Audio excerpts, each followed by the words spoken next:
السلام علیکم ورحمۃ اللہ وبرکاتہ۔ معزز سامعین، امید آپ خیریت سے ہوں گے۔ دین اسلام ہمیں علم حاصل کرنے کا حکم اس لیے دیتا ہے تاکہ جب ہم علم حاصل کر لیں ہمیں معلوم ہو جائے دین کیا ہے اور اس کے علاوہ چیزیں جو غیر دین ہیں وہ کیا ہیں، سنت کیا ہے اور بدعت کیا ہے، کون سے کام ہمارے نبی صلی اللہ علیہ وسلم سے ثابت ہے اور کون سے نہیں۔ ظاہر یہ ساری چیزیں علم سے ہی حاصل ہو سکتی ہیں۔ ہمارے معاشرے میں دیکھنے میں یہ آیا ہے کہ اچھے خاصے لوگ، مذہبی لوگ، دین سے، مسجد سے، مدرسے سے، اہل علم سے وابستہ لوگ، صرف وابستگی وہ صرف سلام دعا تک ہی ہوتی ہے، دین سیکھنے تک نہیں۔ تو ایسے لوگوں کے اندر بھی بہت سی بدعات رائج ہیں۔ مثال کے طور پر عید کے دن عیدگاہ میں، مسجد میں نماز عید پڑھنا اور پھر ویسے ہی جمع غفیر کے ساتھ قبرستان چلے جانا، یعنی قبرستان میں حاضری لگوانے کو ضروری سمجھا جاتا ہے۔ وہاں جا کے کچھ پڑھا جائے نہ پڑھا جائے، چاہے ویسے ہی قبرستان کا چکر کاٹ کے آ جائیں،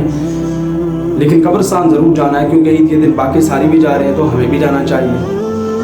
اور اس کا التزام کیا جاتا ہے، اس کا اہتمام کیا جاتا ہے۔ خود یہ اس کا اہتمام اور التزام ہی اس کو ممنوع بنا دیتا ہے۔ تو کیونکہ جو چیز شریعت نے کسی وقت کے ساتھ، ٹائم کے ساتھ، دین کے ساتھ خاص نہیں کی، وہ ہم اپنی طرف سے خاص نہیں کر سکتے۔ شریعت میں ہم قبرستان کبھی بھی جا سکتے ہیں، دن کو جائیں، رات کو جائیں، عید والے دن جائیں، عید سے ایک دن پہلے چلے جائیں، عید سے ایک دن بعد چلے جائیں، لیکن ہمارا عید والے دن ہی قبرستان جانے کو خاص کرنا یہ درست عمل نہیں ہے۔ اسی طرح ہمارے ہاں ایک بدعت یہ بھی رائج ہے کہ اگر کسی کے گھر میں کوئی فوت ہوا تو جو پہلی عید آئے گی تو لوگ تعزیت کرنے کے لیے وہاں پہ جائیں گے، اور وہ گھر والے جن کے ہاں کوئی فوت ہوا تو وہ بھی اس پہلی عید پہ خوشی نہیں منائیں گے، صاف ستھرا عمدہ لباس نہیں پہنیں گے، خوشبو نہیں لگائیں گے۔ تو یہ بھی ہمارے ہاں رائج ہے، یہ بھی جائز نہیں ہے، اس لیے کہ شریعت نے سوگ کے دن متعین کیے ہیں۔ ام المؤمنین ام حبیبہ رضی اللہ تعالی عنہ کے والد سیدنا ابو سفیان رضی اللہ تعالی عنہ کا انتقال ہوا تو 3 دن جب گزر گئے تو انہوں نے خوشبو منگا کر لگوائی۔ یہ واقعہ بخاری شریف میں موجود ہے۔ جب انہوں نے خوشبو لگائی تو پھر انہوں نے بتایا کہ دیکھو مجھے خوشبو لگانے کی کوئی حاجت نہیں تھی، یعنی مجھے اس کی کوئی ضرورت نہیں تھی،